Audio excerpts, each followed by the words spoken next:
Hey there, I'm Mei Ling and I'm 29 years old. Anyone who grew up Asian American will tell you that it's no walk in the park. Being Chinese American, I've been subjected to a few unsavory encounters in my life. Needless to say, I've gotten used to being discriminated against as well as learning to fight for my dignity. I had learned to navigate through life with resilience. I had to, lest I be subject to more cruelty from people around me. Unfortunately, though, it appeared as though my father-in-law was oblivious to the extents of American ignorance and stupidity. Let me give you some context on my family situation. My husband, Mateo, and I come from different cultural backgrounds. He is Dominican, and as I already mentioned, I'm Chinese American. Our diverse heritage has always fascinated me, and we've cherished the opportunity to embrace and learn about each other's traditions. However, recently a new dynamic entered our family: Hiroshi, Mateo's stepfather and my new father-in-law. Hiroshi added an interesting layer to our family dynamic as he too shared East Asian roots like me. It was an exciting prospect to have someone who could understand and appreciate my cultural background. But unfortunately, something changed when Hiroshi entered our lives.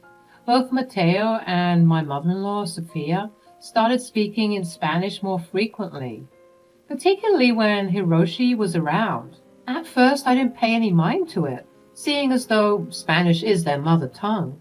Additionally, they wouldn't be talking about anything bad or offhand.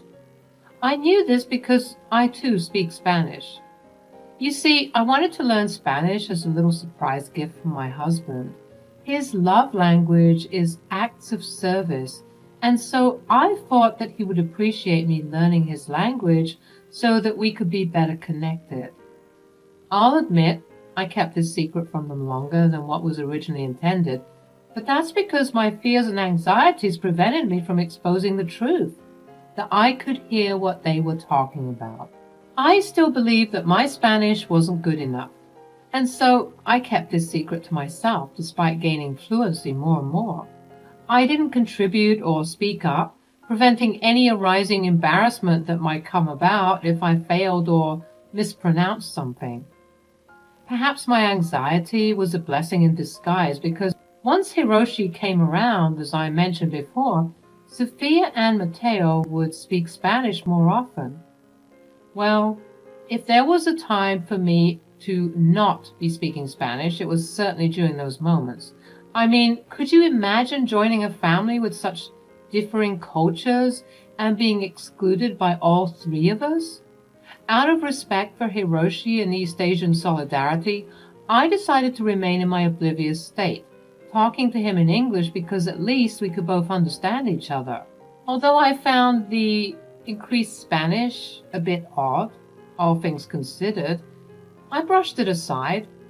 That was until I started hearing some insults being thrown in Spanish that I got whiplash from.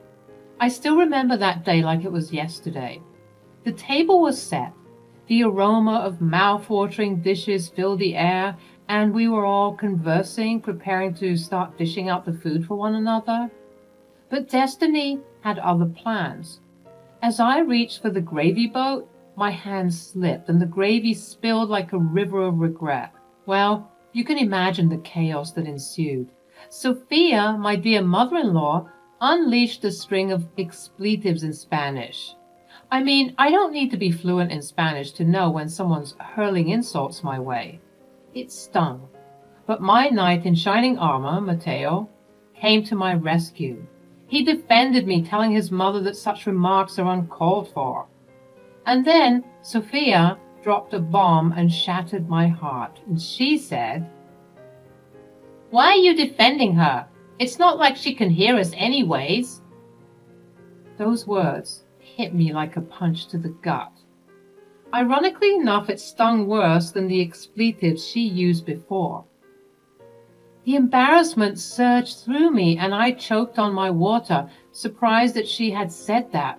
It sounded so cold and so sinister, like she was used to speaking so freely about me in her language. As I gasped for air, Hiroshi embraced me with understanding and compassion. He reminded me that we all make mistakes, that accidents can happen, and that there was more gravy in the pot. Little did he know it wasn't the spilled gravy that had taken my breath away. It was the hurtful words uttered by Sophia, questioning my self-worth. I couldn't shake off the doubt that crept into my mind. Did I mishear her? Was I losing my grip on reality? I refused to believe that my own mother-in-law, someone who should have been a source of love and support, would speak about me in such a demeaning way. After dinner, haunted by Sophia's words, I sought confirmation. I turned to a Spanish-speaking friend and even resorted to trusty Google Translate. And wouldn't you know it, my worst fears were confirmed. Sophia had indeed been intentionally rude and disrespectful. I couldn't wrap my head around this newfound callousness. Why would Sophia harbor such disdain towards me? The questions swirled in my mind, but for the time being, I chose to keep my discoveries to myself. I decided to bide my time observing the dynamics within our multicultural family and waiting for the right moment to address this issue head on. The next morning, as we gathered around the breakfast table, there was an uncomfortable silence hanging in the air. I sat quietly, my thoughts racing, while the rest of the family engaged in their usual banter. Sophia and Mateo, like clockwork, began conversing in Spanish, as was their custom. Little did they know their words held more weight than they realized. Suddenly, Sophia dropped a bombshell. "I regret marrying this old stupid man," she uttered, completely unaware of my understanding of her words. My ears perked up and my heart sank. Once again, Sophia had let her true feelings slip, tarnishing the harmony of our eating rituals. Meanwhile, Hiroshi, the oblivious soul, chuckled and commented, "Wow, I should start learning Spanish so that I can hear what you two keep talking about." If only he knew the painful truth hidden beneath their laughter as they chuckled along with him. Sophia and Mateo dismissed it as innocent teasing, pretending that they weren't engaging in hurtful gossip right in front of Hiroshi's face. But the gossiping didn't stop there. Oh no, it continued with relentless fervor. Mateo and Sophia took turns mocking Hiroshi, each remark cutting deeper than the last. Examples? Let me paint the picture for you. They made fun of his accent, imitating his attempts to pronounce certain words. They poked fun at his cultural traditions, dismissing them as odd or unnecessary. And worst of all, they belittled his age, making jokes about him being past his prime. All the while I sat there, my discomfort growing by the second. It was as if I was witnessing a cruel game, where Hiroshi was the unwitting target of their scorn.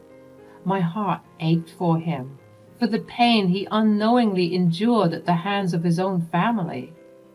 This was not the love and acceptance I had hoped for when our cultures merged. At that moment, I made a silent vow to myself. I would no longer stand idly by while this toxicity poisoned our family's bonds. Sophia might have gotten away with talking so foully about me, but I wouldn't let her drag this innocent old man into the mix. I knew that I had to confront the elephant in the room to address the underlying tensions that had plagued us for far too long. I would find a way to open their eyes, to make them realize the beauty of our multicultural family and the need for respect and compassion. As the days turned into weeks, I became more determined than ever to expose Mateo and Sophia's hurtful behavior towards Hiroshi. Armed with my trusty phone, I embarked on a mission to capture their demeaning conversations and reveal their true colors to the world. During every meal, I discreetly recorded their interactions, ensuring that their words would serve as undeniable evidence of their cruelty. With each passing day, the insults grew more vicious and Hiroshi began to withdraw, noticing that something was certainly amiss for both he and I to constantly be excluded like this. His once vibrant spirit dimmed in the face of exclusion. I tried my best to steer the conversations towards topics we could all enjoy in English, hoping to create an inclusive atmosphere. But inevitably, Mateo and Sophia would revert to Spanish, drowning out any attempt to foster unity. Their gossiping and insults directed at Hiroshi poisoned the air, suffocating the joy that mealtime should have brought. When I would revisit those covert recordings, reconfirming what I had originally translated, I pieced together a heartbreaking truth. It appeared that Sophia had married Hiroshi solely for his wealth, lamenting the fact that she would have to wait until his passing to inherit his fortune. The depth of her greed shocked me. Meanwhile, Mateo, my husband, not only participated in these insults, but found amusement in his mother's despicable intentions. The weight of this knowledge pressed heavily on my heart. How could I have been so blind to their true nature? The very people I had expected to embrace and celebrate our unique family dynamic had betrayed that trust. It was clear that I had to take a stand, not only for Hiroshi's sake, but for the integrity and love our family deserved. In the silence of the night, I listened to those recorded conversations again and again, fueling my determination to confront Mateo and Sophia with the undeniable proof of their disdain. I knew it would be a difficult path to tread, fraught with tension and confrontation, but I couldn't let them continue their hurtful ways unchecked. As I lay awake formulating my plan, I vowed to myself that I would not allow their toxicity to poison our lives any longer. Hiroshi deserved better, and so did our family. With my heart set on change, I prepared to bring their hurtful actions to light, ready to challenge Mateo and Sophia's hurtful behavior head on. It was time for them to face the consequences of their actions, and for our family to embark on a journey towards healing and understanding. But I decided one major thing before confronting them. I thought that Hiroshi needed to hear about my discoveries first. He deserved to know the truth. I mustered up the courage to approach Hiroshi, sensing the heaviness that weighed upon his heart. With a sympathetic smile, I said, "Hey Hiroshi, how are you doing?" He let out a sigh and looked into my eyes, his vulnerability shining through. "Mei Ling, it's been difficult to be honest. I'm struggling to assimilate into this new family dynamic. The constant use of Spanish excludes me and I feel like an outsider. Maybe I should start those Spanish classes after all." I nodded in understanding, my heart aching for him. "I completely get it, Hiroshi. It's been weighing on me too, but I have something important to share with you." He looked intrigued, a spark of curiosity in his eyes. "What is it, Mei Ling?" Taking a deep breath, I revealed the secret I had been carrying. "Hiroshi, I understand Spanish. I've been able to follow every conversation that Mateo and Sophia have had. They didn't know because I never joined in on the Spanish conversations. I kept it a secret because I felt anxious and embarrassed about my pronunciation and grasp of the language. But I do understand them completely." Hiroshi's eyes widened in surprise. "Why didn't you ever let them know? I'm sure they would have helped you with the pronunciation and stuff." I smiled ruefully. "Well, Hiroshi, you're probably right. Like I said, I was anxious and embarrassed, and it was meant to be a surprise for Mateo after I'd learned enough of the language to have meaningful dialogue. But then I kept putting it off, thinking perhaps he wouldn't be impressed. Regardless, perhaps me not telling them was a blessing in disguise."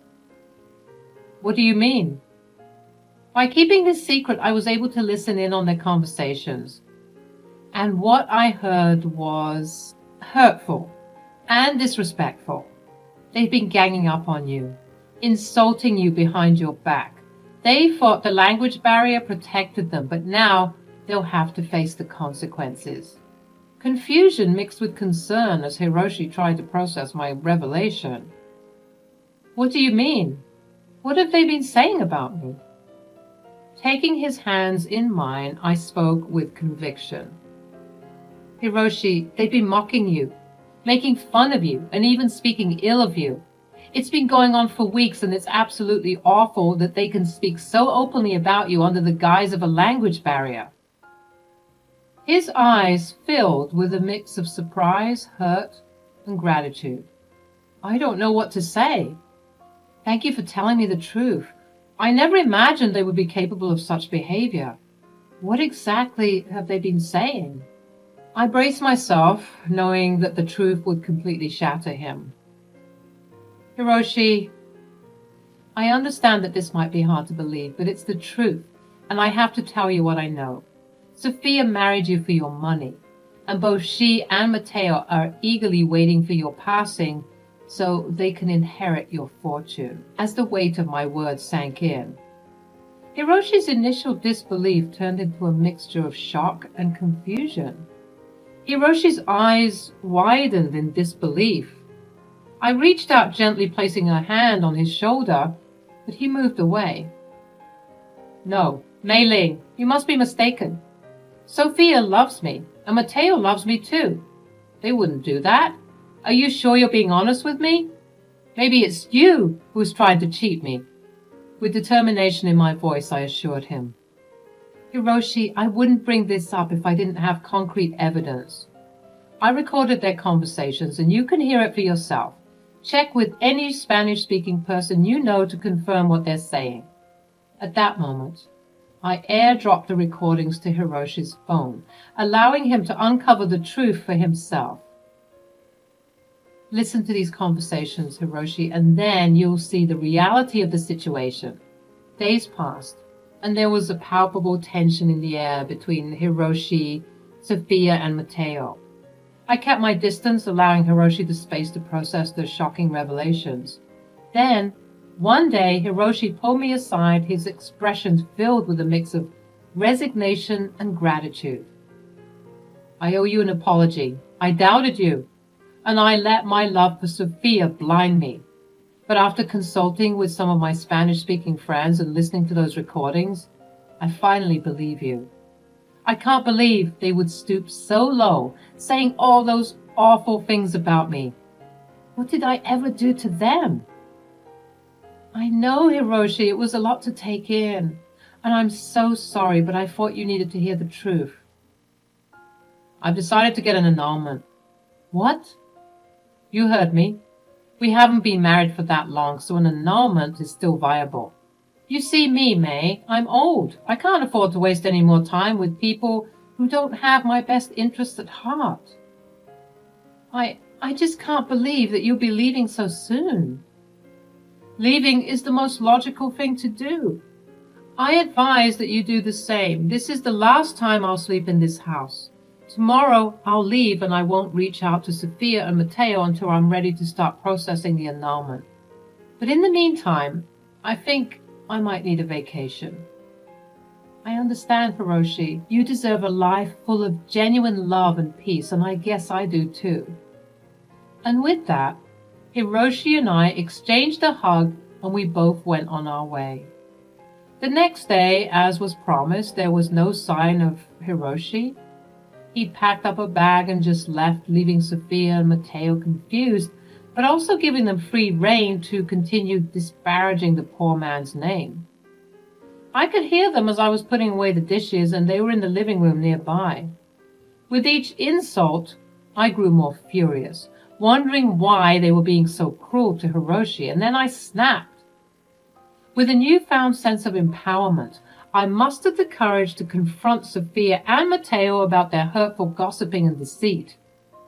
I couldn't let their actions go unaddressed any longer. Enough is enough. I know exactly what you've been saying about Hiroshi behind his back, in your secret Spanish conversations. Sophia's face turned pale. Her eyes widened in disbelief. Matteo, on the other hand, tried to maintain a facade of innocence. You have no idea what you're talking about.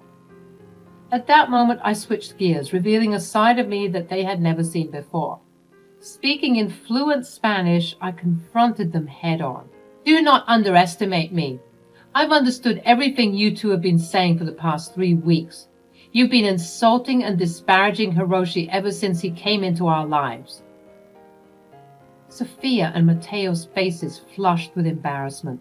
Their gazes shifted away from mine. They were caught and exposed in their web of deceit.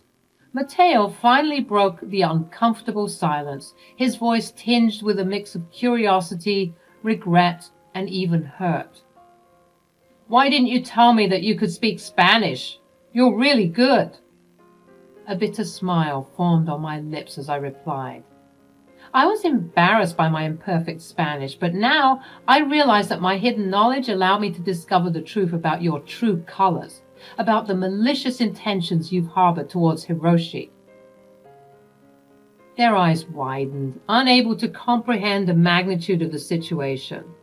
Sophia's voice trembled as she desperately asked, "What do you mean, Mei Ling?"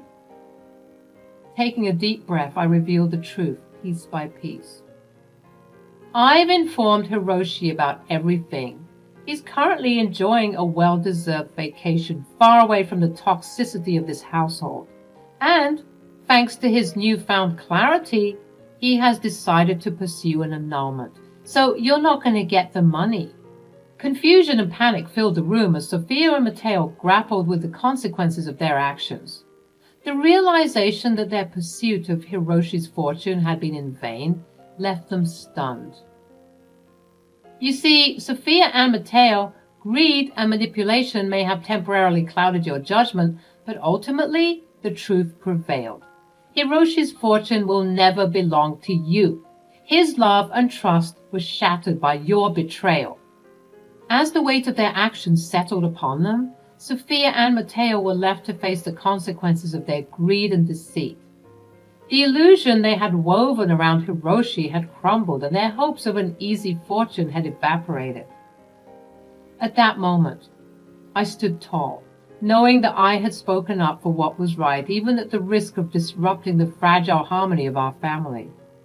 Unfortunately, the damage had already been done, and the tension continued to simmer between Mateo, Sophia, and me. I knew that I couldn't stay in such a toxic environment any longer. The realization of their cruel intentions towards Hiroshi made me question what they might have said about me behind closed doors. It was clear that their true colors had been revealed, and I couldn't ignore the underlying toxicity of our relationship any longer. In secret, I began planning my exit strategy. I reached out to Hiroshi, seeking guidance and support. His kind-hearted nature and understanding provided me with the encouragement I needed to take this important step. He even offered some financial assistance to help me stand on my own 2 feet, knowing that I deserved better than the toxic atmosphere that had surrounded us. Days turned into weeks as I waited for the perfect moment to reveal my decision. The tension in the house remained palpable, with Mateo and Sophia carrying the weight of their failed plan on their shoulders. They knew they were wrong, but their anger and resentment masked any remorse they may have felt. Meanwhile, I focused on my preparations, gathering the strength and determination to make a clean break. The moment finally arrived when everything aligned. With my bags packed and my mind set on a brighter future, I confronted Mateo and Sophia.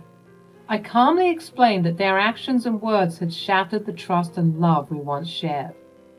It was clear that staying in this toxic environment would only do more harm than good. Their faces contorted with a mix of anger and regret as they realized the consequences of their actions. At that moment, I revealed my plans to leave. I stood tall, asserting my worth and declaring my independence. Their attempts to plead and convince me otherwise fell on deaf ears. I had made up my mind and nothing could change it. With a final goodbye, I walked away from the toxicity that had plagued our lives, stepping into a new chapter of my own.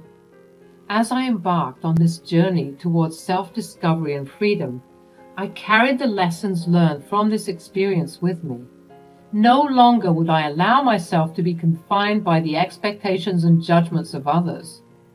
I had found my voice, and I would use it to shape my destiny, leaving behind the negativity that had once consumed me. It was time to embrace my strength, and forge a path that was true to who I am.